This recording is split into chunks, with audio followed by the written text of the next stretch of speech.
जो बैठक हो रही है उसमें बहुत बहुत सम्मानित बड़े भाई श्री संतोष यादव जी,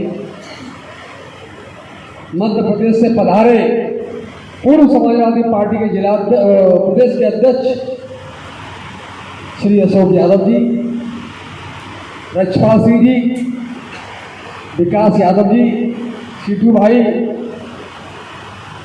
इसके संयोजक समिति के डॉक्टर रामसेवक जी, संचालन कर रहे संजय जी, हमारे सामने बैठे सभी इस समिति से जुड़े हुए बहुत बहुत सम्मानित हमारे साथीगण, बहुत बहुत सीनियर हैं, पत्रकार बंधुओं, मैं इतना कहना चाहूँगा, जिस तरह से आपने अवगत कराया, संचालन कर रहे संजय जी ने, अध्यक्ष जी ने, रक्षपाल सिंह जी ने जो समिति के बारे में बताया, 1977 के आसपास तक अच्छी तरह से काम कर रही थी। और गांव में ये बात सही है, स्वास्थ्य के क्षेत्र में सरकार की बड़ी जिम्मेदारी होती है प्रत्येक व्यक्ति को फर्स्ट एड दिलाएगा। रात को किसी को जब समस्या आती है कहाँ दवा लेने जाए, आप लोगों को ट्रेनिंग कराई गई, जैसे बताया हमें अध्यक्ष जी ने, ट्रेनिंग भी आप सब लोगों ने की थी। ट्रेनिंग के पीछे यही उद्देश्य था कि स्वास्थ्य में दिक्कत आती है, रात को बेटा बीमार होता है, माँ बीमार होती है, बुजुर्ग बीमार होते हैं, तो ट्रेनिंग शुदा जो लोग हैं उनको वहाँ फर्स्ट एड पहली बार दवा दे दें, जिससे अगले दिन किसी अच्छे डॉक्टर पर जाके उसका इलाज करा। ये जीवन से जुड़ा हुआ सवाल है और स्वास्थ्य में हर एक की जिम्मेदारी होती है, हर सरकार के अंग की, जो भी सरकार हो, कि पूरी तरह से लोग स्वास्थ्य के क्षेत्र में लोगों को इलाज मुहैया कराएं। जिस तरह से आपको हटाया गया, वेतन तो दूर, कहीं कोई सम्मान भी नहीं दिया गया, ये बड़ा चिंता का विषय है।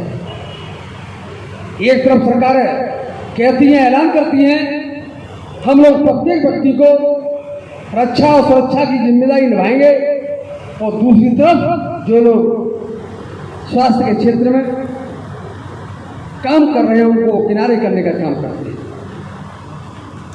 इसीलिए मैं कहना चाहूँगा,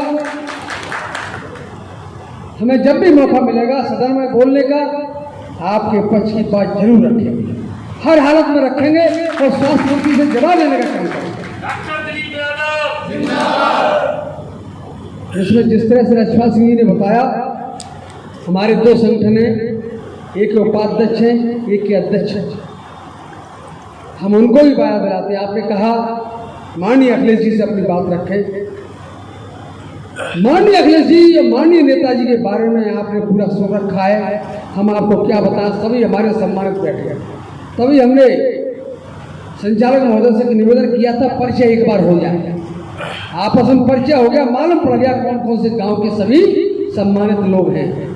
आप लोगों ने पूरा जमाना देखा है, एक अरसे से देखा, सरकारें देखी, तरह तरह के नेता देखे, तरह तरह के अधिकारी देखे।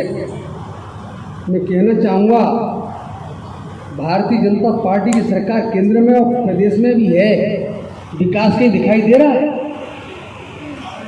कहीं विकास नहीं दिखाई दे रहा, सभी लोग पूरी तरह से परेशान हैं। आज जो विकास दिखाई दे रहा है, केवल नेताजी, माननीय अखिलेश जी।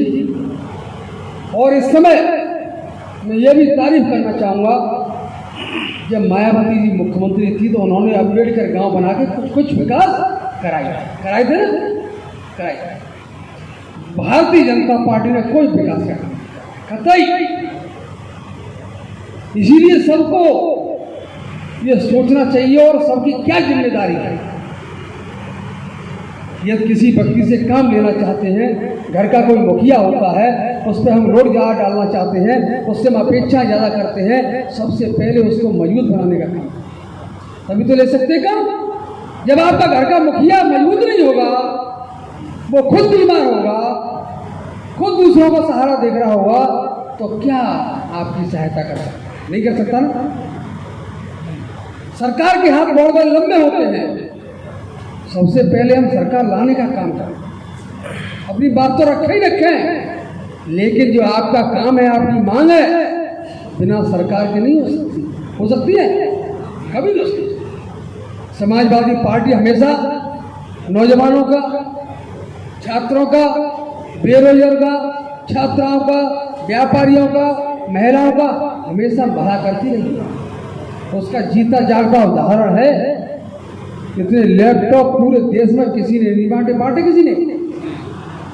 जो बच्चा पास हुआ उन सारे बच्चों को लैपटॉप देने का इसलिए काम किया था, कोई बिरादरी का हो, कोई बिरादरी देखी गई, एससी है, ओबीसी है, जनरल है, कोई मुस्लिम है, कोई देखा किसी ने, ईसाई है, केवल इसलिए दिया जो बच्चा पढ़ रहा है वो हमारा बच्चा है।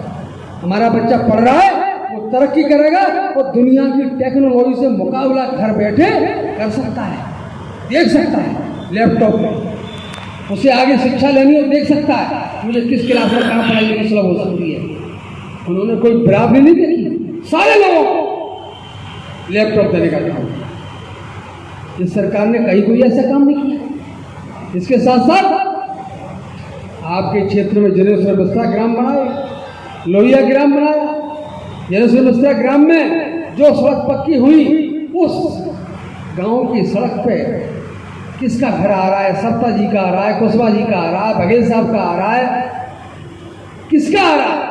यादव का आ रहा है, मुस्लिम का आ रहा है। देखा नहीं किया? ये सड़क का काम हुआ, लास्ट सड़क पूरी बनी। एक्सप्रेस वे बना, कहीं कोई बंदिश तो है नहीं कि साहब जो सपा को वोट देगा वही चलेगा, ऐसा कुछ है? जो आएगा वो जाएगा, जो उस पर चढ़ गया वो चला जाए।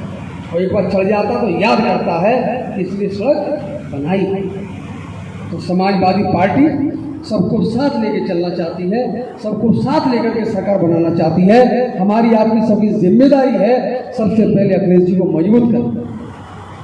जब मजबूत हो गए तभी हम लोग उनसे 50 काम करा सकते हैं, 100 काम करा सकते हैं।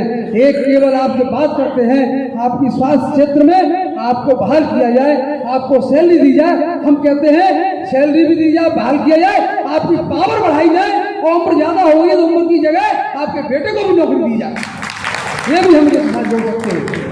ये हम प्रयास पूरा करेंगे, आपके पक्ष में फैसला कराएंगे।